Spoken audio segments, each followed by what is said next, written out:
സ്ത്രീകളെ ഒരു തീരെ ബഹുമാനമില്ലാത്ത ആൾക്കാർ ഇപ്പൊ തന്നെ അങ്ങ് സ്ക്രോൾ ചെയ്ത് പോയേക്കാം. എന്തിനാ വെറുതെ കണ്ട് നിങ്ങളുടെ സമയം കളയണ്ട. നമ്മൾ പുറത്തു നിന്ന് അടിക്കുന്ന ടെൻഷന്റെ 1% ടെൻഷൻ നമുക്ക് അകത്ത് കിട്ടുന്നുള്ളൂ. അത് 100% ഉറപ്പാണ്. അവരോട് ഇറങ്ങി പോയിക്കോളാ പറഞ്ഞോ ഞാൻ പോയത്.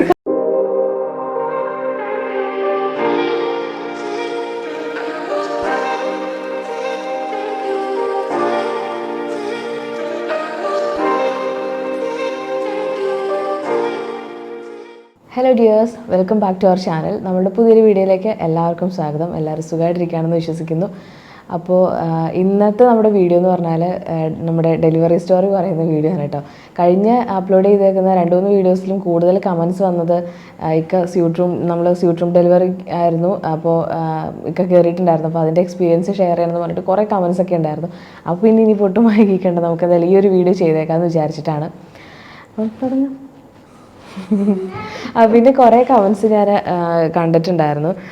എന്താണ് ഡെലിവറി കഴിഞ്ഞാൽ അപ്പോൾ ഇങ്ങനെ പ്രസംഗിക്കാൻ പാടില്ല, എന്ത് കൂളായിട്ടാണ് എഴുന്നേറ്റ് നടക്കുന്നത്, ഞങ്ങൾക്കൊന്നും ഭയങ്കര പാടായിരുന്നു, ഉമ്മയൊക്കെ പിടിച്ചിട്ടാണ് എഴുന്നേറ്റിരുന്നതെന്നൊക്കെ.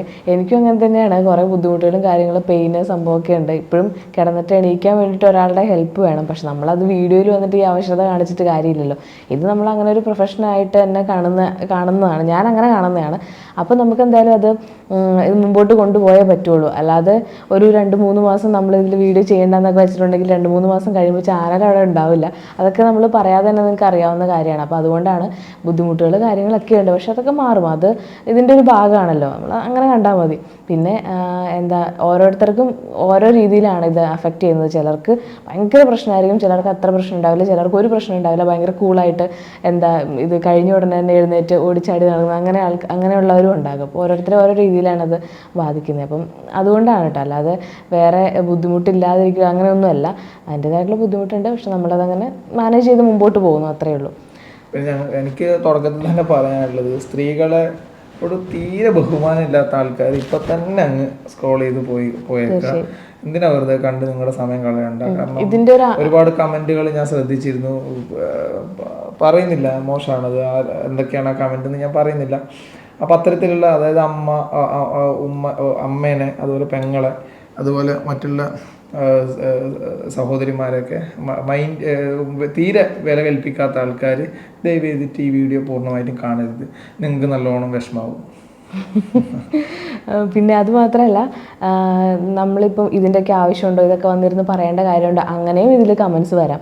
ഇത് നമ്മൾ നമ്മുടെ ഒരു എക്സ്പീരിയൻസ് ഷെയർ ചെയ്യുന്നത് പറയേണ്ട. ഇതിപ്പോൾ നിങ്ങൾ ആരും ഒരു കമൻറ്റ് പോലും അതിനെക്കുറിച്ച് വന്നില്ലായിരുന്നെങ്കിൽ ഞാൻ എന്തായിട്ട് ഇത് ഷെയർ ചെയ്യും. കാരണം എനിക്കത് ഇത്രയും ഒരു പ്ലാറ്റ്ഫോം ഉള്ള സ്ഥിതിക്ക് അതെന്തായിട്ട് ഷെയർ ചെയ്യണം എന്നത് എനിക്ക് അത്ര ആഗ്രഹമുണ്ട്. കാരണം ഞാൻ അവിടെ നിന്ന് അടക്കം ഞാനത് ആ സമയത്ത് പോലും എൻ്റെ മനസ്സിലുണ്ടായ ഒരു കാര്യമാണ്. ഇത് 10 ആളോടെങ്കിലും പറയണം ആ എക്സ്പീരിയൻസ്. അത് എനിക്ക് അത്രത്തോളം എൻ്റെ ഹൃദയത്തെ സ്പർശിച്ച എക്സ്പീരിയൻസ് തന്നെയാണ്. അപ്പോൾ എനിക്കത് ഷെയർ ചെയ്തേ പറ്റൂ. അപ്പം അങ്ങനെ ഇത് കേൾക്കാൻ താല്പര്യമില്ലാത്തവർ, ഇതിൻ്റെ ഒന്നും ആവശ്യമില്ല, ഇതൊക്കെ എന്താ നാണമില്ലേ, അങ്ങനെയൊക്കെ ചിന്തിക്കുന്ന ആൾക്കാരും സ്കിപ്പ് ചെയ്ത് പൊക്കോളൂ. നമുക്ക് ഒരു നിർബന്ധമില്ല കാണണം എന്നുള്ളത്. പക്ഷെ ഇത് നമ്മളുടെ അടുത്ത് ആവശ്യപ്പെട്ട കുറേ പെൺകുട്ടികളും അതുപോലെ തന്നെ അമ്മമാരൊക്കെ ഉണ്ടല്ലേ. അപ്പോൾ അതുപോലെ അമ്മമാരുണ്ട്. പിന്നെ ഇത് ഭർത്താക്കന്മാരാണ്. എനിക്ക് ഏറ്റവും കൂടുതൽ, സ്ത്രീകളെക്കാട്ടും കൂടുതൽ ഭർത്താക്കന്മാർ ഇതൊന്ന് കാണാം. കുറച്ച് സമയമല്ല, എന്തായാലും ഞങ്ങൾ പെട്ടെന്ന് പറഞ്ഞു തീർത്തേക്കാം. കുറച്ച് സമയമല്ലേ ഉള്ളൂ. കുറച്ച് സമയം കൊണ്ട് പെട്ടെന്ന് പറഞ്ഞു തീർത്തേക്കാം. ഞങ്ങൾക്ക് ഏകദേശം ഉറപ്പുണ്ടായിരുന്നു ഒരു 10 ദിവസം നേരത്തെ ഉണ്ടാവും, ഉറപ്പായിരുന്നു. ഞങ്ങൾ രണ്ടും ഒരുപോലെ സംസാരിച്ചുകൊണ്ടിരുന്ന കാര്യം എന്തായാലും നേരത്തെ ഡെലിവറി ഉണ്ടാവും എന്നുള്ള കാര്യം. കാരണം ഞങ്ങൾക്ക് അത്ര ഉറപ്പായിരുന്നു. റെസ്റ്റ് എന്ന് പറയണത് ഉണ്ടായിരുന്നില്ല ശരിക്കും. പ്രോപ്പറായിട്ടുള്ള ഒരു ആദ്യത്തെ ഒരു 3-4 മാസം ഫുൾ വോമിറ്റിങ് കാര്യങ്ങളൊക്കെ ആയിട്ട് അത് അങ്ങനെയായിരുന്നു. പിന്നെ ഈ ആശുപത്രി കേസും ഒക്കെ ആയതുകൊണ്ട് വീട്ടിൽ ഒറ്റയ്ക്കല്ലേ ഉള്ളൂ. അപ്പോൾ ഞാൻ ആൻറ്റിയുടെ വീട്ടിലും അവിടെ ഇവിടെയൊക്കെ ആയിട്ടാണ് കുറേ നാൾ. നിങ്ങൾക്ക് അറിയാലോ, മറ്റുമിശ്ശേരി എനിക്ക് തോന്നുന്നു ഈ പ്രഗ്നൻസിയിൽ 2 പ്രാവശ്യം ഹോസ്പിറ്റലിൽ അഡ്മിറ്റ് ആയില്ലേക്കാം. അപ്പം അങ്ങനെയൊക്കെ ആയിരുന്നു. പിന്നെ നമ്മൾ വീട് ഹോസ്പിറ്റൽ കേസ് ഫുൾ ടെൻഷൻ ആയിരുന്നു.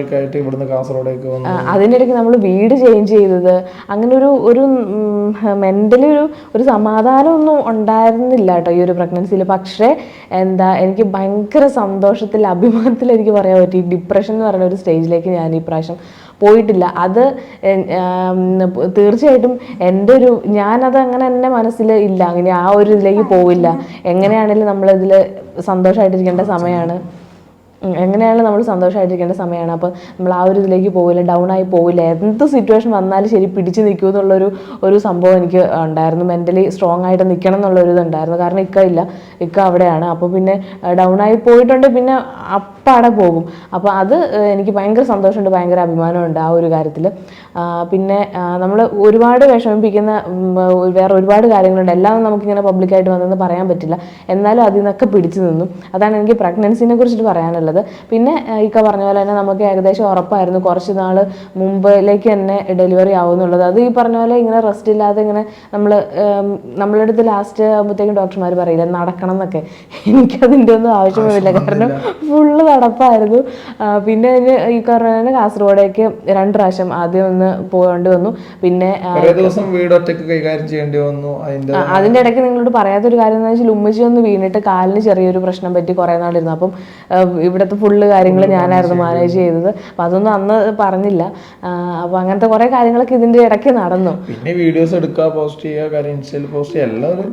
എന്നാലും കുറേയൊക്കെ ഗ്യാപ്പ് ഇതിൻ്റെ ഇടയ്ക്ക് വീഡിയോയുടെ കാര്യത്തിലാണെങ്കിലും കുറേ ഗ്യാപ്പൊക്കെ വന്നു. അത് തീരെ എനിക്ക് മാനേജ് ചെയ്യാൻ പറ്റാത്തൊരു അവസ്ഥയിലേക്ക് എത്തിയത് കൊണ്ടാണ് കേട്ടോ. ഓക്കെ, അപ്പം നമുക്ക് എന്തായാലും ഇനി ഡെലിവറി സ്റ്റോറി സ്റ്റാർട്ട് ചെയ്യാം. നമ്മൾ എടുത്ത് ഏപ്രിൽ 25-ാം തീയതി ആയിരുന്നു. നമ്മളൊരു എക്സ്പെക്റ്റഡ് ഡെലിവറി ഡേറ്റ് ഉണ്ടല്ലോ, അത് ഏപ്രിൽ 25-ാം തീയതി ആയിരുന്നു. അപ്പോൾ അതിന് മുമ്പ് ഏപ്രിൽ എനിക്കൊന്ന് 2-ാം തീയതി എങ്ങാണ്ടാന്ന് തോന്നുന്നു നമ്മൾ പോയത് ഡോക്ടറെ കാണാൻ. അന്ന് PV ചെയ്തപ്പോൾ പറഞ്ഞു ഒന്നുകിൽ 9-ന് വന്നിട്ട് 10-ന് ഡെലിവറി, അല്ലെങ്കിൽ 10-ന് വന്നിട്ട് 11-ന് പറഞ്ഞു. അപ്പം ഈ പെരുന്നാൾ ഇങ്ങനെ ഏത് ദിവസമാണെന്നുള്ളത് കറക്റ്റ് നമുക്കറിയില്ലല്ലോ. അപ്പം ഞങ്ങൾ രണ്ടുപേരും ചോദിച്ചു പെരുന്നാൾ കഴിഞ്ഞിട്ട് വന്നാൽ പോരെ എന്നുള്ളതിൽ പറഞ്ഞപ്പോൾ ഇല്ല, അത്രയൊന്നും പോയില്ല. എനിക്ക് ഷുഗറിൻ്റെ ഒരു ചെറിയ ഇഷ്യൂ ഉണ്ടായിരുന്നു, അത്രയൊന്നും പോവില്ല. അപ്പോൾ എന്തായാലും 10-ാം തീയതി തന്നെ പോരെ, പെരുന്നാളൊക്കെ കഴിഞ്ഞിട്ട് ഉച്ചയ്ക്ക് പള്ളിയിലൊക്കെ കഴിഞ്ഞ് ഉച്ചയ്ക്ക് ഫുഡ് കഴിച്ചിട്ട് പോരാന്ന് പറഞ്ഞു. നമുക്ക് 11-ാം തീയതി പെരുന്നാൾ വരുമല്ലോ, അങ്ങനെ പറഞ്ഞത്. അങ്ങനെ നമ്മൾ 10-ാം തീയതി ഇവിടുന്ന്, അതൊക്കെ നിങ്ങൾ കണ്ടല്ലോ, നമ്മൾ ഇവിടുന്ന് പോയിട്ടാകുമ്പോൾ ഡയറക്റ്റ് ലേബർ റൂമിലേക്കാണ് പോയത്. അങ്ങനെ അവിടെ ചെന്നപ്പം ട്യൂബ് ഇട്ട് അതായത് നമ്മളുടെ യൂട്രസ് വികസിക്കുന്നതിന് വേണ്ടിയിട്ട് ട്യൂബ് ഇട്ടു. എന്നിട്ട് റൂമിലേക്ക് പൊക്കോളാൻ പറഞ്ഞു. എന്നിട്ട് രാത്രി 9:30 ആകുമ്പോൾ സൗണ്ട് ഉണ്ടാക്കില്ല, 9:30 ആകുമ്പോഴത്തേക്ക് ലേബർ റൂമിലേക്ക് വരാൻ പറഞ്ഞു. അങ്ങനെ നമ്മൾ റൂമിൽ പോയി 9:30 ആയപ്പോഴേക്കും കുളിച്ച് ഫ്രഷ് ആയിട്ട് ലേബർ റൂമിലേക്ക് നമ്മൾ കണ്ടു. ലേബർ റൂമിലേക്ക് നമ്മൾ പോയി. പിന്നെ ഇവർ പുറത്ത് വെയിറ്റിംഗ് ആയിരുന്നു. ആ വെയിറ്റിംഗ് ആയിരുന്ന സമയത്ത് ഉള്ളിൽ നടന്നതെന്ന് പറഞ്ഞാൽ പ്രത്യേകിച്ചൊന്നുമില്ല. ഞാൻ അവിടെ പോയി സുഖമായിട്ട് കിടന്നുറങ്ങി. പിന്നെ ഒരു 4 മണി പുറത്ത് എപ്പോഴാവും എനിക്കൊന്നും ഞാനും പറഞ്ഞായിരുന്നു ചിലപ്പോൾ രാത്രി തന്നെ ആകുമായിരിക്കും. ഞാൻ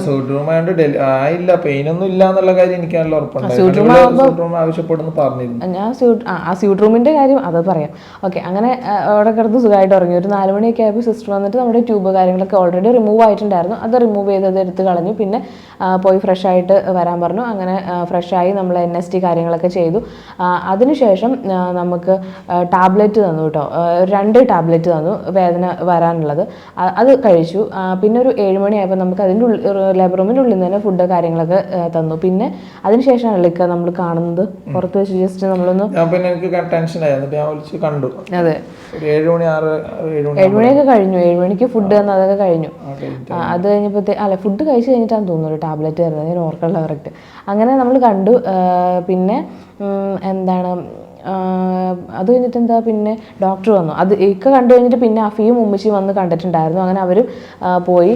പിന്നെ ഡോക്ടർ ഒരു 9 മണിയൊക്കെ ആവാനായപ്പോഴത്തേക്കും ഡോക്ടർ വന്നു. അപ്പം വീണ്ടും ഒന്നുകൂടി PV ചെയ്തപ്പോൾ അപ്പം തന്നെ വാട്ടർ ബ്രേക്കായി. അങ്ങനെ ഡോക്ടറിന് വാട്ടർ ബ്രേക്ക് ആയിട്ടുണ്ട്, ഇനിയിപ്പം ട്രിപ്പ് ഇടാനുള്ള പരിപാടിയാണ്. അപ്പോൾ നമ്മൾ സ്യൂട്ട് റൂം ആവശ്യപ്പെട്ടിട്ടുണ്ടായിരുന്നല്ലോ. ഈ സ്യൂട്ട് റൂമിൻ്റെ കാര്യം പറയുകയാണെന്നുണ്ടെങ്കിൽ ഞാനിവിടെ അന്വേഷിച്ച് വെച്ചിട്ട് തൊടുപുഴ ചാഴികാട് ഹോസ്പിറ്റലിലാണ് സ്യൂട്ട് റൂം ഡെലിവറി അവൈലബിൾ ആയിട്ടുള്ളത്. അപ്പോൾ എനിക്ക് ഭയങ്കര ആഗ്രഹമായിരുന്നു എൻ്റെ കൂടെ ഡെലിവറിക്ക് ഇക്ക കയറണം എന്നുള്ളത്. അപ്പോൾ ഞാൻ ഇക്കാരുടെ അടുത്ത് അന്നേ പറയുമായിരുന്നു ഈ സ്യൂട്ട് റൂമിൻ്റെ കാര്യം. പക്ഷെ അന്ന് ഇക്ക പേടിയാണ്, ആ ഒരു രീതിയിലൊക്കെ വലിയൊരു താല്പര്യമൊന്നും കാണിച്ചിട്ടുണ്ടായിരുന്നില്ല. പക്ഷേ എനിക്ക് തോന്നുന്നു ഇക്ക അന്ന് ഡിസൈഡ് ചെയ്തിട്ടുണ്ടായിരുന്നു കയറും എന്നുള്ളത്. പിന്നെ ഈ പറഞ്ഞ പോലെ ഇക്ക വരുന്ന കാര്യം ഒരു ഉറപ്പില്ലാതിരിക്കുമായിരുന്നു. അപ്പോൾ ഇക്ക വരില്ല, എന്തായാലും നടക്കില്ല എന്നുള്ള രീതിയിൽ തന്നെ ഞാൻ എൻ്റെ മൈൻഡ് നേരത്തെ സെറ്റ് ചെയ്ത് വെച്ചു. പ്രതീക്ഷിച്ചിട്ടുണ്ട്, പിന്നെ കിട്ടാതിരിക്കുമ്പോൾ വിഷമാവുമല്ലോ. അങ്ങനെയാണ് പ്രതീക്ഷിക്കാതെ ഇക്ക വരുന്നതൊക്കെ. അപ്പോൾ വന്നപ്പോൾ സ്യൂട്ട് റൂമിൻ്റെ കാര്യം ഞാൻ പറഞ്ഞപ്പോൾ എന്തായാലും കയറാമെന്നൊക്കെ ഉള്ളൊരു ഡിസിഷനിലെത്തി. അങ്ങനെയാണ് ഇത് തീരുമാനമാവുന്നത്. പിന്നെ സ്യൂട്ട് റൂം നമ്മൾ ആവശ്യപ്പെട്ടതുകൊണ്ട് തന്നെ വാട്ടർ ബ്രേക്ക് ആയെന്ന് പറഞ്ഞല്ലോ. അങ്ങനെ നമ്മൾ എന്നെ സ്യൂട്ട് റൂമിലേക്ക് കൊണ്ടുപോവുകയാണ്. അവിടെ ആ ഒരു റൂം കാര്യങ്ങളൊക്കെ നിങ്ങൾ കഴിഞ്ഞ വീഡിയോയിലൊക്കെ കണ്ടിട്ടുണ്ടാകും. നമുക്ക് വേണ്ടിയിട്ട് തന്നെ ഒരു സിസ്റ്റർ ഉണ്ടാകും. പിന്നെ എന്നെ അവിടെ കൊണ്ടുപോയി നമ്മുടെ അവരുടെ ആ ഒരു ഡ്രസ്സ് കാര്യങ്ങളൊക്കെ ഉണ്ടല്ലോ അതൊക്കെ ഇടിപ്പിച്ച് പിന്നെ മുടിയൊക്കെ രണ്ടായിട്ട് പിന്നിയിട്ട് അങ്ങനെ നമ്മളവിടെ കിടന്നു. എന്നിട്ട് ട്രിപ്പ് സ്റ്റാർട്ട് ചെയ്യുന്നതിന് മുമ്പ് ഇക്കാനെ വിളിച്ചു. അപ്പോൾ ഇക്ക ഫുഡൊന്നും കഴിക്കാതായിരുന്നു. അപ്പോൾ എന്നോട് പറഞ്ഞു കഴിച്ചില്ല അത് കഴിച്ചിട്ട് വന്ന് പറഞ്ഞു. പോയി വന്നു കഴിച്ചിട്ട്, അതായത് എനിക്ക് നോർമൽ ട്രിപ്പാണ് ഇട്ടിട്ടുള്ളൂ, അജ്മൽ വന്നു കഴിഞ്ഞിട്ട് മറ്റേ ട്രിപ്പ് ഇടുള്ളൂ, അതുകൊണ്ട് പോയിട്ട് കഴിച്ചിട്ട് വന്നേക്കെന്ന് പറഞ്ഞ് സിസ്റ്റർ പറഞ്ഞു വിടുവാണ് ചെയ്തത്. അങ്ങനെ മേടിച്ച് ഞാൻ പതുക്കെ അങ്ങ് പോന്നു. അപ്പൊ തൊട്ടൊരു ടെൻഷൻ, കഴിക്കാനൊന്നും നേരെ പറ്റിയില്ല. ഒരു മാനസികമായിട്ട് ഒരു പിരിമുറുക്കം എനിക്കുണ്ട്. കാരണം ഇത് നമ്മൾ വിചാരിക്കുന്ന പരിപാടിയല്ലേ. നമുക്കൊരു ആക്സിഡന്റ് കണ്ടാൽ പോലും തലയിറങ്ങുന്ന ആൾക്കാരാകുമ്പോൾ എനിക്കത് വിചാരിക്കുന്ന പരിപാടികളാണ് ഉത്തമ ബോധ്യമുണ്ട്. എന്നിട്ട് പിന്നെ എന്തായിട്ടും ഇവളന്ന് പറയുമ്പോൾ തന്നെ എൻ്റെ മനസ്സിലൊരു സംഘർഷാവസ്ഥയുണ്ട്, കയറണോ. പക്ഷെ ഇവളിങ്ങനെ ആഗ്രഹിക്കുന്ന ഒരു സംഭവം എനിക്ക് പിന്നെ ഞാൻ എന്തായാലും അവൾ പറഞ്ഞ സ്ഥിതിക്ക് പിന്നെ കയറുക എന്നല്ലാതെ വേറൊരു ഓപ്ഷൻസ് എൻ്റെ മുമ്പിൽ ഇല്ല. അതുകൊണ്ട് ഞാൻ എന്ത് ചെയ്തു, കയറുക, രണ്ടും കൽപ്പിച്ച് കയറിയേക്കാം. അപ്പോൾ അളിയനും വെൻസിയൊക്കെ പറഞ്ഞിങ്ങനെ അവരൊക്കെ പറയുന്നുണ്ട് നിന്നെ കാണാൻ ഞങ്ങൾ ഏത് ICU വരണെന്നൊക്കെ ചോദിച്ചാൽ അവരും പറഞ്ഞിട്ടൊക്കെ പോയാ.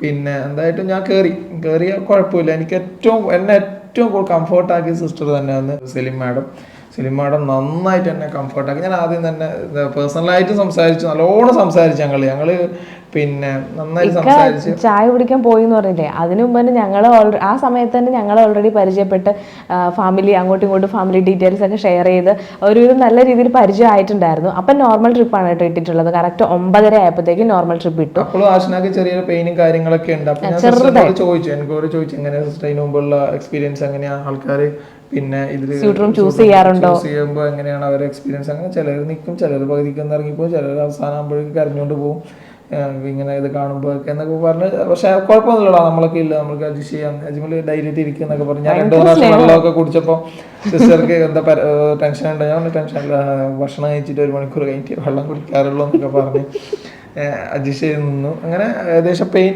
തുടങ്ങിക്കൊണ്ടിരിക്കുകയാണ്. ഒരു 3.5 മണിക്കൂർ പരിപാടിയായിരുന്നു അതിൻ്റെ ഉള്ളിൽ അല്ലേ.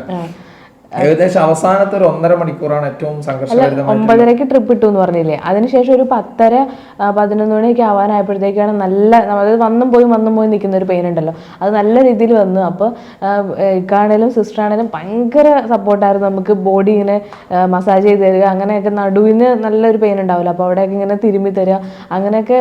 അതിൻ്റെ ഇടയ്ക്ക് ഇക്ക വെള്ളം മറ്റേ ലൈം ജ്യൂസ് ഒക്കെ തരാം, പക്ഷെ എനിക്കൊന്നും കുടിക്കാനൊന്നും പറ്റുന്നുണ്ടായിരുന്നു. ചൂണ്ടൊക്കെ നല്ലോണം പെയിനുള്ള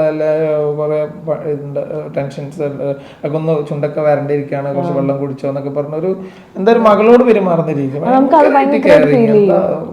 അതെ. പിന്നെ ഒരു കാര്യം പറഞ്ഞത്, ഇക്കാക്കും കയറാം, അതുപോലെ തന്നെ ഉമ്മാക്കും കയറാന്ന് പറഞ്ഞിട്ടുണ്ടായിരുന്നു. ഒന്നെങ്കിൽ ഇക്കാട് ഉമ്മാക്ക് അല്ലെങ്കിൽ എൻ്റെ ഉമ്മാക്ക് കയറാന്ന് പറഞ്ഞിട്ടുണ്ടായിരുന്നു. അതും ഉണ്ട്. പക്ഷെ നമ്മളത് കഴിഞ്ഞ പ്രാവശ്യം തന്നെ ഉമ്മ എൻ്റെ കൂടെ പിന്നെ ഇതില് സൂട്ടോണ്ടയിലേക്ക് കയറാൻ വേറെ കാരണമുണ്ട് കേട്ടോ. പിന്നെ ഇവളുടെ ഉമ്മച്ചി തന്നെയാണ്, ഇവളുടെ ഉമ്മച്ചിയോടെ പുറത്ത് നിൽക്കുന്നതിനെക്കാട്ടും നല്ലത് ഇവളോട് അകത്ത് നിൽക്കുകയായിരിക്കും. ഞാൻ സേഫ് ചെയ്യാം എൻ്റെ അപ്പോനോ. പിന്നെ അതുമല്ല, പിന്നെ ഞാൻ നോക്കുമ്പോൾ അതിന് പിന്നെ വേറൊരു കാര്യം കൂടെ ഉണ്ട്. സൂട്ടുകൊണ്ടായാലും ഞാൻ ചൂസ് ചെയ്യാൻ വേണ്ടിയിട്ട്. കാരണം ഈ പുറത്ത് നിന്ന് ഈ ടെൻഷൻ അടിക്കുന്നതിനെക്കാട്ടും നല്ലതില്ലേ, എന്തുകൊണ്ടും ബെറ്റർ അകത്ത് കയറിയിട്ട് ഇതൊന്നും കൂടെ നിൽക്കുന്നത് തന്നെ ആയിരിക്കും. അപ്പോൾ അതുകൊണ്ട് ഇപ്പോൾ നിങ്ങൾ കേട്ട് തുടങ്ങുന്നതിന് മുമ്പ് നിങ്ങളോട് പറയാനുള്ളത്, ആരെങ്കിലും ഇങ്ങനെ ഒരു ഫുഡ് ഡെലിവറി ചൂസ് ചെയ്യുന്നുണ്ടെങ്കിൽ നിങ്ങൾ അത് ചൂസ് ചെയ്തോളൂ. ഒരു 4000 രൂപ 3500 4000 രൂപയുടെ ഒരു വിഷയമാണ്. നല്ല ചിലപ്പോൾ മാറ്റം വരും. നല്ലൊരു ഫെസിലിറ്റിയാണ്. നിങ്ങൾക്ക് എന്തുകൊണ്ടും ആ സമയമാകുമ്പോൾ നിങ്ങൾക്ക് ഒരു നിൽക്കാൻ കുറച്ച് ബുദ്ധിമുട്ടുണ്ടെങ്കിൽ പുറത്തിറങ്ങിക്കും. പക്ഷെ അവർ കംഫർട്ടായിട്ട് നിൽക്കും, ഭയങ്കര കംഫർട്ടാണ് അവർ, അല്ലടാ. അതെന്താ അറിയോ, ഈ ലേബർ റൂമിലാകുമ്പോഴത്തേക്കും വേറെ ഇപ്പം എനിക്ക് തോന്നുന്നു അന്ന് എൻ്റെ കൂടെ വേറെ 3-4 വേറെ ലേഡീസ് ഉണ്ടായിരുന്നു ഡെലിവറിക്ക് വേണ്ടിയിട്ട്. അപ്പോൾ നമ്മൾ ഇവരുടെ കൂടെ ഒക്കെ ഈ ലേബർ റൂമിൽ കിടന്നു കഴിയുമ്പോഴത്തേക്ക് അവരുടെ കരച്ചിൽ ഇല്ല അവരുടെ കരച്ചിൽ നമ്മൾ കേൾക്കണം. അത് നമുക്ക് അത് ഞാൻ ഈ പ്രാവശ്യം കഴിഞ്ഞ പ്രാവശ്യം എക്സ്പീരിയൻസ് ചെയ്തതാണ്. ഭയങ്കര ടെൻഷനാവും. അവരുടെ പെയിനുള്ള ഇത് കേട്ട് നമ്മളവിടെ കിടക്കുക, പെൺകുട്ടികൾ ഡെലിവറിക്ക് നിൽക്കുന്ന കുട്ടികൾ അത് കേൾക്കാന്ന് പറയുമ്പോൾ തന്നെ അതൊരു ബുദ്ധിമുട്ടാണ്. അത് എക്സ്പീരിയൻസ് ചെയ്തവർക്ക് കറക്റ്റ് മനസ്സിലാവും. ഞാൻ 2 പ്രാവശ്യം അത് എക്സ്പീരിയൻസ് ചെയ്തതാണ്. അതിന്റെ ഇടയ്ക്ക് വേറെ ആൾക്കാരോട് ഉണ്ടെങ്കിൽ നമുക്കത് ഭയങ്കര ടെൻഷനാണ് അവരുടെ കരച്ചിലൂടെ കേൾക്കുമ്പോൾ. അപ്പോൾ ഈ സ്യൂട്ട് റൂം ആണെങ്കിൽ ഇപ്പൊ ഹസ്ബൻഡ് കയറിയില്ല എന്നുണ്ടെങ്കിലും നമ്മൾ മാത്രമേ ഉള്ളൂ, നമുക്കൊരു സിസ്റ്ററും ഉണ്ടാകും. അവസാനം ഒരു 1.5 മണിക്കൂറാണ് ഏറ്റവും കൂടുതൽ സംഘർഷാവസ്ഥ ഉണ്ടായത്. കാരണം അതിൻ്റെ ഇടയ്ക്ക് നല്ല പെയിന് കാര്യങ്ങൾ, അതിൻ്റെ ഇടയ്ക്ക് നടുവേദന, അതൊക്കെ തിരുമ്മി കൊടുത്തു. നമ്മളതിനോട് അടുത്ത് എൻ്റെ ഒരു ഡോക്ടർ 1-2 പ്രാവശ്യം വന്ന് പോയി PV ചെയ്തു കാര്യങ്ങൾ ചെയ്യുന്നുണ്ട്. PV ചെയ്യുമ്പോൾ നല്ല പെയിനും കാര്യങ്ങളൊക്കെ ഇത്രത്തോളം വികസിച്ചു എന്നൊക്കെ പറയും. പിന്നെ ഒരു സ്റ്റേജ് കഴിഞ്ഞ് ആ ഒരു സ്റ്റേജിൽ ഞാൻ ഏറ്റവും കൂടുതൽ ഞാൻ എൻ്റെ ഉമ്മേനെ കുറിച്ച് തന്നെ കേട്ടോ ഓർത്തത്. കാരണം ഒരു ഫെസിലിറ്റി ഇല്ലാത്ത കാലത്ത് ഇന്നും ആ ഹോസ്പിറ്റലിന്റെ വാതിക്കലാണ് ഞാൻ വന്നത്. ഇന്നും അവിടെ ഒരു ഡെലിവറി നടക്കുന്നുണ്ടോ എന്നുള്ള കാര്യം എനിക്കറിയില്ല. ഇല്ല, അന്ന് ഇന്നും ഇല്ല ഹോസ്പിറ്റലിൽ ഡെലിവറി. അപ്പം അന്ന് എൻ്റെ ഉമ്മയൊക്കെ എങ്ങനെയാണ് എന്നെയൊക്കെ അവിടെ പോയി പ്രസവിച്ച് ഒരു നമുക്കൊരു ഭയങ്കര ഒരു സംഭവമായിട്ട് തോന്നിപ്പോയി. ഞാനത് പറയുകയും ചെയ്തു ഉമ്മാനോട് കഴിഞ്ഞു. ഇത്രയും വെറുതെ എല്ലാം ഇടക്കിടക്ക് കണക്ക് പറയുന്നല്ലേ എന്ന് ഞാൻ പറയുകയും ചെയ്തു. കാരണം ആ ഒരു ഭയങ്കര പെയിൻഫുള്ളാണ് കണ്ടുകൊണ്ടിരിക്കുക എന്ന് പറഞ്ഞാൽ. ഭയങ്കര ഒരു വിഷമം പിടിച്ച കാര്യമാണ് ആ ഒരു സമയം. നമ്മൾ അവരെ ലേഡീസിനും അങ്ങനെ തന്നെ കേട്ടോ, നമ്മൾ ഏറ്റവും കൂടുതൽ ഉമ്മമാരാണ് ഓർക്കുക ആ സമയത്ത്. അമ്മമാരെ ഏറ്റവും കൂടുതൽ ഞാൻ ഓർത്ത വാഷ്നാനെ അല്ല, ആ ഒരു പെയിൻ്റെ ഒരു ഇതാണ് ഞാൻ കണ്ടത്. നല്ല പെയിൻ ഉണ്ടായിരുന്നു. പിന്നെ അതുപോലെ ഞാൻ എൻ്റെ കഴിവിൻ്റെ പരമാവധി ഞാൻ സപ്പോർട്ട് ചെയ്തു. നമുക്ക് പ്രത്യേകിച്ച് ഒന്നും ചെയ്യാനില്ല. നമ്മൾ ആഷ്നാക്ക് കൊടുക്കുന്ന നിർദ്ദേശങ്ങളെ നമ്മൾ ഒന്നും കൂടെ അവളിലേക്ക് കുറച്ചും കൂടെ സോഫ്റ്റ് ആയിട്ട് കാര്യങ്ങൾ എത്തിച്ചു കൊടുക്കുക. മോളെ അങ്ങനെയല്ല ഇങ്ങനെയല്ല ഒന്നും കൂടെ ഒന്ന് ശ്രമിച്ചു നോക്കുക, അങ്ങനെ ഇങ്ങനെ എന്നൊക്കെ പറഞ്ഞ് എത്തിച്ചു കൊടുക്കുക. ദേഷ്യപ്പെടാതിരിക്കുക, അങ്ങനെയൊക്കെയാണ് ഞാൻ ശ്രദ്ധിച്ച കാര്യങ്ങൾ. തീരെ ദേഷ്യപ്പെടാതെ നല്ല രീതിയിൽ കാര്യങ്ങൾ ചെയ്തു. പിന്നെ എനിക്ക് എന്താ പറയാ, ഇതൊരു നമ്മൾ ഒരിക്കലും ജീവിതത്തിൽ കാണുമെന്ന് പ്രതീക്ഷിക്കാത്തൊരു സംഭവമല്ല നമ്മൾ കണ്ടുകൊണ്ടിരിക്കുന്നത്. അപ്പോൾ അതിൽ ഒരു സ്റ്റേജ് കഴിഞ്ഞപ്പോൾ തൊട്ടേ എനിക്ക് ഇത് എങ്ങനെയെങ്കിലും കഴിഞ്ഞ് കിട്ടിയാൽ മതി എന്നൊരു കണ്ടീഷനായി ഞാൻ. അപ്പം നമ്മൾ കൂടുതലായിട്ട് എന്ത് ചെയ്യും, നമ്മൾ അങ്ങനെ ഒരു കണ്ടീഷൻ വരുമ്പോൾ നമ്മളിത് പെട്ടെന്ന് പൂർത്തീകരിക്കാൻ വേണ്ടിയിട്ടുള്ള നമ്മൾ പരമാവധി കഴിയുന്ന പരമാവധി അത് ചെയ്തു പ്രോത്സാഹിപ്പിക്കും, സപ്പോർട്ട് ചെയ്യുമല്ലോ. അപ്പോൾ ആഷ്നാൻ്റെ ഞാൻ വീഡിയോയിൽ പറയുന്നല്ല, പേഴ്സണലായിട്ട് ഞാൻ അവളോട് പറഞ്ഞിട്ടുണ്ട്, ഫാമിലിയിൽ പറഞ്ഞിട്ടുണ്ട്, എല്ലാവരോടും പറഞ്ഞിട്ടുണ്ട്. ആഷ്നാൻ്റെ ഒരു സപ്പോർട്ട് എന്ന് പറഞ്ഞാൽ അതുപോലെ ഡോക്ടർമാരടക്കം നല്ല രീതിയിൽ സപ്പോർട്ട് ചെയ്തു. ആഷ്ന അതിനോട് നല്ലോണം സഹകരിച്ചു, മടി പിടിച്ചില്ല. വയ്യാന്നിടക്ക് പറയുന്നുണ്ടെങ്കിൽ പോലും മടി പിടിക്കാതെ അത് പിന്നെ തീർച്ചയായിട്ടും ആ സമയത്ത് പറയും. എന്നാലും ആഷ്ന അവർ പറയുന്ന കാരണം ബ്രീത്തിങ്ങിൻ്റെ നല്ല ഇഷ്യൂ ആഷ്നക്ക് ഉണ്ടായിരുന്നു. കാരണം ഭയങ്കരമായിട്ട് ബ്രീത്തിങ് ഇഷ്യൂ വന്നു. കാരണം പുഷിങ് ചെയ്യുന്ന സമയത്ത് ബ്രീത്ത് ഔട്ട് ആയി കഴിയുമ്പോൾ നമുക്കൊരു സൗണ്ട് വരില്ല. സൗണ്ട് വരുമ്പോൾ നമ്മുടെ ശക്തി പോയി എന്നാണ് സിസ്റ്റം, ബോഡി റിലാക്സ് ആവും. അപ്പം ആ മസിൽ സൗണ്ട് വരാത്ത രീതിയിൽ നമ്മൾ പരമാവധി പുഷ് ഡൗണിലേക്ക് അടിയിലേക്ക് കൊടുത്തിട്ട് വേണം ഇത് ചെയ്യാൻ വേണ്ടിയിട്ട്. അപ്പോൾ അതൊക്കെ പരമാവധി കഴിവിൻ്റെ പരമാവധി അശ്ന ചെയ്തു. അശ്ന തൊട്ട് കൺമുമ്പിൽ കണ്ടതാണ് ഒരു കുട്ടീനോട് ഒന്നും കൂടെ ശ്രമിക്കും മോളെ, ഒന്നും കൂടെ ശ്രമിച്ചു കഴിഞ്ഞാൽ നമുക്ക് ഇത് നടത്താൻ പറ്റും എന്ന് പറയുമ്പോൾ ആ കുട്ടി ഓപ്പറേഷനിലേക്ക് പോയി. അവർ പറ്റില്ല എന്ന് അവർക്ക് പിന്നെ വേറെ ഡോക്ടർമാർക്ക് വേറെ വേറെ എന്താ ചെയ്യാം. പേഷ്യൻ്റ് ഇങ്ങനെ പറയുമ്പോൾ ഒന്നും ചെയ്യാൻ പറ്റില്ലല്ലോ. അപ്പോൾ അതുപോലെ അവർ ഒരു തവണ പോലും അവർ അതിനെക്കുറിച്ചിട്ട് സംസാരിച്ചില്ല. ആഷ്ന അതുപോലെ സപ്പോർട്ട് ചെയ്ത്. പിന്നെ എൻ്റെ ഒരു മാനസികാവസ്ഥ കൊണ്ട് ഞാൻ നേരിട്ട് ലൈവ് കണ്ടുകൊണ്ടിരിക്കുകയാണ്. അപ്പോൾ എനിക്ക് വേറെ ഉള്ളിൽ വേറെ ടെൻഷൻസ് ബോധം കിട്ടുമോ അങ്ങനെ ഒരു ടെൻഷൻ അങ്ങനെയൊന്നുമില്ല. ഞാൻ ഓക്കെയാണ്. എനിക്ക് എൻ്റെ ഏറ്റവും വലിയ പ്രശ്നം എന്താ വെച്ചാൽ നമ്മുടെ പെയിൻ അല്ലല്ലോ നമുക്ക് പ്രശ്നം. ഏകദേശം ചില മനുഷ്യന്മാർക്കൊക്കെ അങ്ങനെയുണ്ടല്ലോ, നമ്മുടെ വേദനയേക്കാൾ കൂടുതൽ മറ്റുള്ളവർ വേദന അനുഭവിക്കുന്ന കാണുമ്പോൾ വിഷമാവില്ല. അതിപ്പോൾ ആരാണെങ്കിലും നമ്മൾ അത് വൈഫാണെന്നില്ല, നമ്മുടെ റിലേറ്റീവ് ആണെന്നില്ല, നമ്മുടെ എവിടുന്ന് നമുക്ക് വന്നുകൂടിയ നമ്മുടെ സഹോദരനെ പോലെയുള്ള ആൾക്കാരാവാം, അങ്ങനെയുള്ളവരാക്കാം. അവരൊക്കെ വേദനകൾ നമുക്ക് സങ്കടം തൊട്ടുമുമ്പിൽ ആഷ്ന അങ്ങനെ ഒരു അവസ്ഥയിൽ ആവുമ്പോൾ നമുക്ക് ഭയങ്കരമായിട്ട് സങ്കടമാണ്, ഉള്ളിലും ഭയങ്കര ടെൻഷനും ഇതൊക്കെ ആയിരുന്നു. ആ ഒരു സംഭവം കണ്ടുകൊണ്ടിരിക്കുമ്പോൾ അതായിരുന്നു എന്നെ ഏറ്റവും കൂടുതൽ അലട്ടിയ പ്രശ്നം. അങ്ങനെ അവസാനം ഒരു 10 മിനിറ്റിൽ ഭയങ്കര സംഘർഷാവസ്ഥയായിരുന്നു. ഏകദേശം ഒരു 15-20ഓളം പുഷിങ് നടത്തിയിട്ടുണ്ട് ആ സമയത്തിൻ്റെ ഉള്ളിൽ. അങ്ങനെയാണ് ഡെലിവറി. പിന്നെ അതിൻ്റെ ഇടയിൽ ഇപ്പോൾ വേറെ പ്രത്യേകിച്ച് എനിക്ക് പറയാനില്ല. പുറത്ത് നിന്ന് അടിക്കുന്ന ടെൻഷൻ്റെ 1% ടെൻഷൻ നമ്മൾ അകത്തടിക്കേണ്ട കാര്യമുള്ളൂ. കാരണം പുറത്ത് നമ്മൾ അതിലൊക്കെ നടന്ന് ആകെ ടെൻഷനാവും, എന്താ അകത്ത് നടക്കുന്ന അറിയാതെ. അതിൻ്റെ ഒന്നും ആവശ്യമില്ല. നമ്മൾ അകത്ത് ഇങ്ങനൊരു ഇങ്ങനൊരു അവസരം കിട്ടിക്കഴിഞ്ഞാൽ അത് നന്നായിട്ട് യൂസ് ചെയ്യുക. ഒരു ടെൻഷനും വേണ്ട. കാരണം എന്താ വെച്ചാൽ ഇത് നിലവിൽ ഇങ്ങനെ കാലങ്ങളായിട്ട് നടന്നുകൊണ്ടിരിക്കുന്ന ഒരു പ്രോസസ്സിൻ്റെ ഭാഗമാവുകയാണ് നമ്മൾ. അതുകൊണ്ട് നമുക്ക് ഒരുപാട് എന്താ പറയുക, എനിക്ക് നല്ല ചേഞ്ചസ് വന്നിട്ടുണ്ട്. മാനസികമായിട്ട് നല്ലൊരു ചേഞ്ച് വന്നിട്ടുണ്ട്. ഇപ്പോൾ ആഷ്നാനെ കാണുമ്പോൾ എനിക്ക് റെസ്പെക്റ്റാണ്. സത്യം പറഞ്ഞാൽ ഇത്ര കാലം ആഷ്നാനെ കാണുമ്പോൾ ഇപ്പോൾ ഉമ്മാനോടുള്ള സംസാരിക്കുമ്പോൾ ഞാൻ ഇപ്പോൾ കുറച്ചും കൂടെ മിതത്വം പാലിക്കുക. അല്ലെങ്കിൽ ഞാൻ അത്യാവശ്യം മിതത്വം പാലിക്കാറുണ്ട്.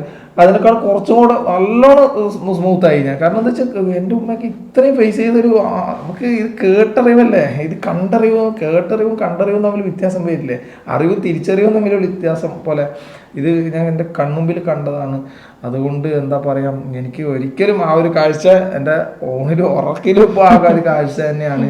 എന്താ റെസ്പെക്റ്റോടെ അത്രയും സ്ത്രീത്വത്തെ, അതാ ഞാൻ ആദ്യം തന്നെ പറഞ്ഞത്, സ്ത്രീകളെ ബഹുമാനിക്കാത്തവർ, സ്ത്രീകളെ മനസ്സിലാക്കാത്തവർ ഒരിക്കലും ഈ വീഡിയോ കാണരുത്. അവർക്ക് ഒരിക്കലും ഇത് അംഗീകരിക്കാൻ പറ്റില്ല. കാരണം ആ ഒരു ജന്മം എന്ന് പറയുന്നത്, സ്ത്രീകളുടെ ഒരു ജന്മം എന്ന് പറയുന്നത് അത് അത്രയും സഹനങ്ങളുള്ള ഒരു ജന്മം തന്നെയാണ് അവർ ജീവിതകാലത്തെ അനുഭവിക്കുന്നത്. അതിൻ്റെ ഏറ്റവും നമ്മൾ കൺമുമ്പിൽ ഓരോ ആണുങ്ങളും കാണേണ്ട കാര്യം തന്നെയാണ് അവരുടെ ഡെലിവറിയുടെ ഒരു സമയത്തുള്ള അവരുടെ പെയിനും ആ ഒരു ത്യാഗവും അവരുടെ ഒരു പരിശ്രമവും കാര്യങ്ങളൊക്കെ നമ്മൾ തീർച്ചയായും കാണണം. ഓരോ മക്കളും അത് അറിയേണ്ടതാണ്. അത് എന്താ പറയുക, അത് നമ്മൾ എക്സ്പീരിയൻസ് ചെയ്താലേ ഇത് മനസ്സിലാവുള്ളൂ. കാരണം നമ്മൾ ലേബർ റൂമിൻ്റെ പുറത്ത് പോയി നിന്ന് കഴിഞ്ഞാൽ നമുക്ക് ഒരിക്കലും ഇതിൻ്റെ ഒരു പൂർണ്ണത കിട്ടില്ല. ഞാനത് പൂർണ്ണമായിട്ടും അറിഞ്ഞൊരു വ്യക്തി എന്ന രീതിയിലാണ് നിങ്ങളോട് പറയുന്നത്. എക്സ്പീരിയൻസ് ചെയ്താൽ പിന്നെ ഉമ്മാനെയും ഭാര്യനെയും ഒന്നും തള്ളി ഉമ്മാനെയും ഭാര്യനും നമുക്ക് ആ ഒരൊറ്റ കാര്യം മതി. നമുക്ക് എന്ത് പ്രശ്നം വരുമ്പോഴും ജസ്റ്റ് അതൊന്ന് ചിന്തിച്ചാൽ മതി. എനിക്കിപ്പോൾ അങ്ങനെ തോന്നുന്നത്. ഞാൻ ഉമ്മാനെയും ഭാര്യനല്ല ഒരു പെണ്ണുങ്ങളെ. അതെ അതെ, എന്താണ് ആരോടെ നമ്മൾ മോശമായിട്ട് സംസാരിക്കരുത്. പിന്നെ നമ്മളിപ്പോൾ പറഞ്ഞു വന്ന് എനിക്ക് അത്രേ പറയാനുള്ളൂ. കാരണം ഈ ഒരു എക്സ്പീരിയൻസിനെ കുറിച്ചിട്ട് എനിക്ക് അത്രയൊക്കെ ഷെയർ ചെയ്യാനുള്ളൂ. കാരണം അവിടെ നിങ്ങൾക്കറിയാം നോർമലി ഡെലിവറിയാണ് നടന്നത്. അതിൻ്റെ പെയിനും കാര്യങ്ങളും എന്താണെന്ന് ആശനാക്ക് അറിയുള്ളൂ. ഞാൻ കണ്ട കാഴ്ചയിൽ വെച്ച് എന്നിൽ വന്ന മാറ്റങ്ങളും അതുപോലെ ഞാൻ എൻ്റെ ഉള്ളിലുള്ള കാര്യങ്ങളും എനിക്ക് പറയാൻ പറ്റുള്ളൂ പച്ചയായിട്ട്. അല്ലാതെ പ്രത്യേകിച്ച് അതിനേക്കാളും കൂടുതലായിട്ട് എൻ്റെ എന്താ സയൻസ് പരമായിട്ടൊന്നും നമുക്ക് അറിയില്ലല്ലോ പറയാൻ വേണ്ടിയിട്ട്. അപ്പോൾ എന്തായിട്ടും നിങ്ങളും ഇങ്ങനൊരു അവസരം കിട്ടിയാൽ മിസ് ചെയ്യാതെ നോക്കുക. അതാണ് എനിക്ക് പറയാനുള്ളത്. പിന്നെ പറഞ്ഞല്ലോ 9:30 സ്റ്റാർട്ട് ചെയ്തിട്ട് 12:41 കുട്ടി ഉണ്ടാവണേ. ഇടക്കിടക്ക് ക്ലോക്ക് നോക്കി ഞാൻ അടുത്തിട്ട് ട്രിപ്പ് തീരുന്നുണ്ട്. ഓക്കെ, അപ്പം ഇക്കാടെ എക്സ്പീരിയൻസ് ഒക്കെ പറഞ്ഞു. പിന്നെ എനിക്ക് സ്യൂട്ട് റൂമിലുള്ള ഒരു എക്സ്പീരിയൻസ് എന്താണെന്ന് വെച്ചാൽ, ഞാൻ പറഞ്ഞല്ലോ ഇതാണ് നമ്മൾ സ്യൂട്ട് റൂമിലേക്ക് എത്തപ്പെടാനുള്ള ഒരു സാഹചര്യമൊക്കെ. അപ്പം കഴിഞ്ഞ അഫീയുടെ ഡെലിവറിയുടെ ഒക്കെ സമയത്ത് എന്ന് പറഞ്ഞാൽ നമ്മൾ ഒറ്റയ്ക്കായിരുന്നു ലേബർ റൂമിൽ. കുറേ സിസ്റ്റർമാർ, നമ്മുടേതായിട്ടുള്ള ഒരാളുണ്ടെങ്കിൽ, ഇപ്പോൾ ഉമ്മയാണെങ്കിലും അല്ലെങ്കിൽ ആരെങ്കിലും ഒരാളുണ്ടെങ്കിൽ നമുക്കത് ഒരു ആശ്വാസമായിരിക്കുമല്ലോ. അപ്പം അങ്ങനെ വെച്ചിട്ടാണ് ഈ സ്യൂട്ട് റൂം എന്ന്. പിന്നെ എന്നോട് കുറേ ഈ സ്യൂട്ട് റൂം ഡെലിവറി എക്സ്പീരിയൻസ് ചെയ്ത എൻ്റെ എന്നെ പഠിപ്പിച്ചൊരു മിസ്സുണ്ട്, അനസൂയ എന്ന് പറഞ്ഞിട്ട്. അപ്പോൾ അനസൂയ മിസ്സൊക്കെ എപ്പോഴും എനിക്ക് മെസ്സേജ് അയക്കുമ്പോൾ പറയുന്നത് അജ്മലിനോട് കയറാൻ പറയാം കേട്ടോ, നല്ല എക്സ്പീരിയൻസ് ആണെന്നൊക്കെ എന്നോട് ഇങ്ങനെ. ഞാനൊരിക്കലും ഇല്ല വേറൊരാളുടെ വീഡിയോ എക്സ്പീരിയൻസ് അത് ഞാൻ കണ്ടിട്ടില്ല. എന്താ വെച്ചാൽ എനിക്ക് അതിനുള്ളൊരു കോൺഫിഡൻസ് ഇല്ലായിരുന്നു. ഞാൻ കണ്ടിട്ടില്ല. ഞാൻ തന്നെ എക്സ്പീരിയൻസ് ചെയ്യാന്ന്. യൂട്യൂബിൽ കുറേ ഒക്കെ അങ്ങനത്തെ എക്സ്പീരിയൻസ് ഒക്കെ ഉണ്ട്, പക്ഷെ അത് കണ്ടിട്ടില്ല. പക്ഷെ മിസ് എന്നോട് ഇങ്ങനെ പറയുമായിരുന്നു. അപ്പം അങ്ങനെയാണ് ഇതിലേക്ക് എത്തിപ്പെടുന്നതും. പിന്നെ അങ്ങനെ ഇതൊക്കെ. പിന്നെ എൻ്റെ ഒരു എക്സ്പീരിയൻസ് പറയുകയാണെങ്കിൽ, ഞാൻ ഇക്കാനെ കുറിച്ചിട്ട് ഞാൻ ഒരിക്കലും വിചാരിച്ചില്ല. തട്ടിക്കൊടുത്തേ ഇക്കാനെ കുറിച്ചിട്ട് ഞാൻ ഒരിക്കലും വിചാരിച്ചില്ല കേട്ടോ ഇക്ക ലാസ്റ്റ് വരെ പിടിച്ച് നിൽക്കുന്നുള്ളൂ. അതെനിക്ക് ഇപ്പോഴും ഓർക്കുമ്പോഴത്തേക്കും ഭയങ്കര സർപ്രൈസിങ് ആണ്. ഞാൻ മനസ്സിൽ കണ്ടത് ഇങ്ങനെയാണ്, പെയിൻ ഉള്ള സമയത്തൊക്കെ കൂടെ നിൽക്കും. പക്ഷെ ലാസ്റ്റത്തെ ആ ഒരു നമ്മൾ ഈ വേദന അതിൻ്റെ ഒരു പീക്കിലെത്തുന്ന ഒരു അവസ്ഥയുണ്ടല്ലോ, അപ്പോൾ എന്തായാലും ഇക്ക മാറിപ്പോകും, ഉറപ്പായിട്ട് പോകും എന്നുള്ളത് തന്നെയാണ് എൻ്റെ മനസ്സിൽ ഇങ്ങനെ ഉണ്ടായിരുന്നത്. പക്ഷെ അത് ബേബി പുറത്ത് വരുന്ന ഒരു മൊമെന്റ് വരെ ഉണ്ടായിരുന്നു എന്നുള്ളത് എനിക്ക് ഇപ്പോഴും ഭയങ്കര സർപ്രൈസിങ് ആണ്. ഇപ്പോഴും എനിക്ക് വിശ്വസിക്കാൻ പറ്റുന്നില്ല. അതിന്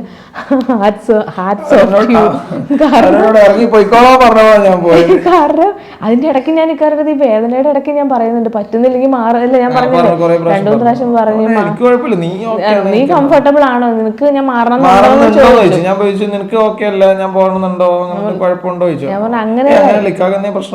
അങ്ങനെ എനിക്കൊരു കുഴപ്പമില്ല. അതെ, ഞാൻ ചോദിച്ചപ്പോൾ എനിക്ക് എല്ലാം കൂടെ ആകുമ്പോഴത്തേക്ക് പേടിയായി പഠിച്ചോ, ഇത് എന്താവും, നമുക്ക് ഫുള്ളൊരു ടെൻഷൻ വരില്ല. അങ്ങനെയാണ് ഞാനത് ചോദിച്ചത്. അപ്പൊ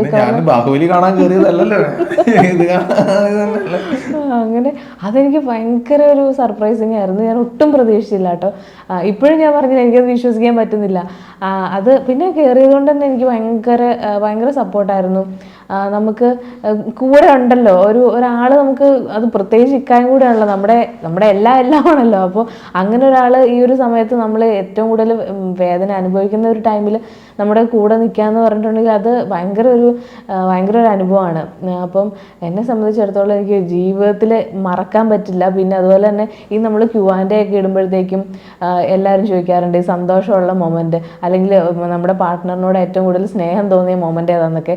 ഇപ്പം ഇതുവരെയുള്ള എൻ്റെ ഒരു ഇത് വെച്ചിട്ട് എനിക്ക് ഇക്കാലത്ത് ഏറ്റവും ഏറ്റവും കൂടുതലൊരു ഈ പറഞ്ഞ പോലെ റെസ്പെക്റ്റും അല്ലാട്ടോ, തള്ളുന്നില്ല, റെസ്പെക്റ്റും സ്നേഹമൊക്കെ തോന്നിയൊരു മൊമെൻറ്റ് ശരിക്കും അതായിരുന്നു. അത്രയും പിടിച്ചു നിന്നത് അത് ഭയങ്കര സർപ്രൈസിങ് ആയിരുന്നു. അപ്പോൾ അതാണ് എൻ്റെ ഒരു എക്സ്പീരിയൻസ്. എനിക്ക് ഭയങ്കര സന്തോഷമായി. ഇനിയും ഇത് തന്നെയായിരിക്കും അല്ലേ നമ്മൾ ചൂസ് ചെയ്യാം. ഇനിയിപ്പോൾ ധൈര്യമായല്ലോ. പിന്നെ ആ എക്സ്പീരിയൻസിൽ എനിക്ക് ഉമ്മ അല്ലെങ്കിൽ ആഷ്ന അങ്ങനെ ഒരു ഇതല്ല കേട്ടോ, മൊത്തം ഈ ലോകത്തിലെ എല്ലാ സ്ത്രീകളോടും വല്ലാത്ത ബഹുമാനം തോന്നിപ്പോയി. അതിപ്പോ സിസേറിയൻ ആണെങ്കിൽ പോലും അതിനൊരു കുറവുമില്ല. ഈ ഒരു സ്റ്റേജ് കംപ്ലീറ്റ് ചെയ്യാന്ന് അതൊരു നമ്മൾ അവർക്ക് ആ റെസ്പെക്ട് കൊടുക്കണം. നമ്മൾ മനുഷ്യന്മാരായിട്ട് ജീവിച്ചോണ്ടോ മരിച്ചോണ്ടോ കാര്യമില്ലല്ലോ, നമ്മൾ ആ റെസ്പെക്ട് അവർ അർഹിക്കുന്നുണ്ട്. അല്ല, ഇത് ഈ ഒരു ഡെലിവറി ഒക്കെ നേരിട്ട് കണ്ടാലുള്ള നമ്മൾ വേറൊരു സ്ത്രീനെ കുറിച്ച് മോശമായിട്ട് ചിന്തിക്കുമ്പോൾ തന്നെ ഇങ്ങനൊരു സംഭവം നമ്മുടെ മനസ്സിൽ വന്നുള്ളൂ. അപ്പോൾ തോന്നില്ല നമുക്ക്. അതാണ്. പിന്നെ പറയാനുള്ളൊരു സംഭവം എന്താണ്, സിസ്റ്ററെ കുറിച്ചും അതുപോലെ തന്നെ ഡോക്ടറെ കുറിച്ചാണ്. എൻ്റെ ഡോക്ടർ എലിസബത്ത് ജോസഫാണ്. അപ്പം നമ്മൾ ഈ പ്രഗ്നൻ്റാന്ന് പറഞ്ഞപ്പോൾ മുതൽ ഒരു കൺഫ്യൂഷനായിരുന്നു, ഈ പ്രാവശ്യം എവിടെ പോകും എന്നുള്ളൊരു കൺഫ്യൂഷൻ ഉണ്ടായിരുന്നു. അപ്പോൾ ഞാൻ റീസെൻ്റായിട്ട് ഡെലിവറി കഴിഞ്ഞ് എൻ്റെ ഫ്രണ്ട്സിനോടും പിന്നെ എൻ്റെ കൂടെ പഠിച്ച ബോയ്സിൻ്റെ അവരുടെ വൈഫൊക്കെ ഉണ്ടല്ലോ, അവരുടെ അടുത്തൊക്കെ ഞാൻ ചോദിച്ചപ്പം കുറേ പേര് ആവർത്തിച്ച് പറഞ്ഞൊരു പേരായിരുന്നു എലിസബത്ത് ഡോക്ടറുടെ പേര്. അപ്പം എനിക്കങ്ങനെ ഒരു വിശ്വാസമൊന്നും ഉണ്ടായിരുന്നില്ല. ഞാൻ പോയി ഇനി നമുക്ക് കംഫർട്ടബിൾ അല്ലാന്നുണ്ടെങ്കിൽ ചേഞ്ച് ചെയ്യാന്നുള്ള ഒരു ഇതിലാണ് ഞാൻ പോകുന്നത്. പക്ഷേ ആദ്യത്തെ ഒരു നമ്മൾ കൺസൾട്ടേഷൻ തന്നെ എനിക്ക് ഭയങ്കര ഒരു 100% ഞാൻ ഓക്കെ ആയി. ഞാൻ ഭയങ്കര സാറ്റിസ്ഫാക്ഷൻ. നമുക്കൊരു ഡോക്ടറെ അടുത്ത് സംസാരിക്കുന്ന പോലെ അങ്ങനെയൊന്നുമില്ല. മോളെ എന്നുള്ളൊരു വിളി കേൾക്കുമ്പോൾ തന്നെ നമ്മൾ അത് മതി, എല്ലാവരെയും കംഫർട്ട് ആക്കും. അഫീനെ കംഫർട്ട് ആക്കും, നമ്മള് കംഫർട്ട് ആക്കും. അഫിയൊക്കെ ഭയങ്കര കൂട്ടായിരുന്നു. ഡോക്ടറെ കാണാനുള്ള ഭാഗ്യം അധികം കിട്ടിയിട്ടില്ല. കാരണം ആദ്യത്തെ ഞാൻ 9ാം മാസത്തിൽ അങ്ങനെ വന്നത്, അല്ല 8ാം മാസം കഴിഞ്ഞ് അങ്ങനെ ഒരു തുടക്കത്തിൽ വന്ന് പിന്നെ ഒരു ചെക്കപ്പ് ആയിട്ട് ഉണ്ടായിരുന്നുള്ളൂ. അപ്പോൾ ആഷ്നാനും ഉമ്മാനെ ഞാൻ കയറ്റി വിടും, ആ കാര്യങ്ങൾ അറിയുന്ന ആളല്ലേ പോയിക്കോളൂ എന്ന് പറഞ്ഞു. പക്ഷെ ഇപ്രാവശ്യം ഞങ്ങൾ ഒറ്റയ്ക്ക് പോയത് കൊണ്ട് എനിക്ക് കാരണം ഞാൻ പറഞ്ഞു എന്താ ഡോക്ടർ അല്ലെ, നല്ല കംഫർട്ട് ആക്കുകയാണ് നമ്മൾ. അതുപോലെ തന്നെ ഡോക്ടർ ഒപിയിലുള്ള സിസ്റ്റർ ഉണ്ട്, ഷൈല സിസ്റ്റർ അല്ലേ, സിസ്റ്ററും അടിപൊളിയായിട്ടോ, നല്ല പെരുമാറ്റം. അതൊക്കെയാണ് അങ്ങനെ. കാരണം ഇത് ഞങ്ങൾ അവരോട് ക്യാഷ് മേടിച്ചിട്ടൊന്നും ചെയ്യുന്നല്ല, ഞങ്ങൾ ആത്മാർത്ഥമായിട്ട് ഡോക്ടർ ഫോട്ടോ ഒക്കെ ഞങ്ങൾ എടുത്തിട്ടുണ്ട്. അത് ഷെയർ ചെയ്തേക്കാം. കാരണം അത്രയും നല്ല പേരുമാറ്റം. ഒരിക്കലും ഒരു പ്രൊമോഷൻ വീഡിയോ അല്ല കേട്ടോ. ഞാൻ പ്രൊമോഷൻ ചെയ്തിട്ട് വേണ്ട അവർക്ക് ഇപ്പോൾ പേഷ്യൻസിനെ കിട്ടാൻ. പക്ഷേ ഇത് പ്രൊമോഷൻ വീഡിയോ അല്ല, ഞങ്ങളുടെ എക്സ്പീരിയൻസ് ആണ്. ഞങ്ങൾ നേരിട്ട് ഞങ്ങളുടെ എക്സ്പീരിയൻസ് മാത്രമാണ് ഇതിൽ പറയുന്നുള്ളൂ. ചിലപ്പോൾ ഇത് കാണുന്നവർക്ക് വേറെ എക്സ്പീരിയൻസ് ഈ സെയിം ഹോസ്പിറ്റലിനെ കുറിച്ചിട്ടുണ്ടായിരിക്കും. പക്ഷേ ഇത് ഞങ്ങളുടെ എക്സ്പീരിയൻസ് മാത്രമാണ്. പ്രൊമോഷൻ പോയിട്ട് നമ്മൾ സോഷ്യൽ മീഡിയയിലുള്ളവരാണ്, നമുക്ക് ചാനലുണ്ട്, ഇൻസ്റ്റാഗ്രാം ഉണ്ടെന്ന് പോലും അവർക്ക് ആർക്കും അറിയത്തില്ല. ശരിക്കും ഡിസ്ചാർജിൻ്റെ അന്ന് ഡോക്ടറെ കാണാൻ പോയ സമയത്ത് നമ്മൾ അങ്ങോട്ട് പറഞ്ഞപ്പോഴാണ് ഡോക്ടറൊക്കെ അത് അറിയുന്നത് കേട്ടോ. ഞങ്ങൾ ചോദിച്ചില്ല, ഞങ്ങൾ ഈ എക്സ്പീരിയൻസ് ഷെയർ ചെയ്യുന്നുണ്ട്, ബുദ്ധിമുട്ടുണ്ട്, അത് കുഴപ്പമില്ല, ഇങ്ങനെ ചാനലൊക്കെ ഉള്ളതാണല്ല, ഓക്കെ എന്ന് പറഞ്ഞു. അപ്പോഴാണ് അത് അറിയുന്നതാണ്. പിന്നെ അതുപോലെ പിന്നെ ഡോക്ടറെ കുറിച്ച് പറയാന്ന് വെച്ചാൽ ഡോക്ടറെ അടുത്ത് നമുക്ക് എന്തും ഒന്നും മടിക്കേണ്ട ആവശ്യമൊന്നുമില്ല കേട്ടോ. എനിക്ക് ഷുഗറിൻ്റെ ഒരു പ്രശ്നം വന്നപ്പോഴും അതുപോലെ തന്നെ ഒരു സ്കാനിങ്ങിൽ കുറച്ച് മേളിലേക്കാന്നൊക്കെ പറഞ്ഞിട്ടുണ്ടായിരുന്നു പ്ലാസൻ്റ. അപ്പോൾ ആ സമയത്തൊക്കെ എനിക്ക് ഭയങ്കര ടെൻഷനായിരുന്നു, ഇനി എങ്ങാനും CS ആവുമോ എന്നൊക്കെ ഒരു ഭയങ്കര. ഞാനത് അങ്ങനെ തന്നെ തുറന്ന് ചോദിക്കുകയും ചെയ്തു. ഇത് 2 പ്രാവശ്യം കേട്ടപ്പോഴത്തേക്കും ഡോക്ടർ പറഞ്ഞു ഇല്ല മോളെ അങ്ങനെയൊന്നും ആവില്ല, ആദ്യത്തെ നോർമൽ അല്ലായിരുന്നു, അപ്പോൾ ഇതും അങ്ങനെയൊക്കെ തന്നെ ആവുള്ളൂ എന്നൊക്കെ പറഞ്ഞാൽ നമുക്ക് ഭയങ്കര ഒരു കോൺഫിഡൻസ് തരും, ഭയങ്കര ആശ്വാസമാണ് ഡോക്ടറെ അടുത്ത് കാണുമ്പോഴൊക്കെ. അപ്പോൾ അതുപോലെ തന്നെ ഡെലിവറി ടൈമിലാണെങ്കിലും ഭയങ്കര സപ്പോർട്ടായിരുന്നു നമ്മുടെ കൂടെ നിന്ന്, ഭയങ്കര. പിന്നെ അതുപോലെ ഡെലിവറി കഴിഞ്ഞ് ബേബിനെയൊക്കെ കാണിച്ചൊക്കെ പുറത്തു പോയ സമയത്ത് സ്റ്റിച്ച് ഇടുന്ന ടൈമിൽ എൻ്റെ അടുത്ത് ഡോക്ടർ പറഞ്ഞു തൻ്റെ ഹസ്ബൻഡ് കൊള്ളാലോടോ, ലാസ്റ്റ് വരെ കൂടെ പിടിച്ചു നിന്നല്ലോ എന്നൊക്കെ പറഞ്ഞു.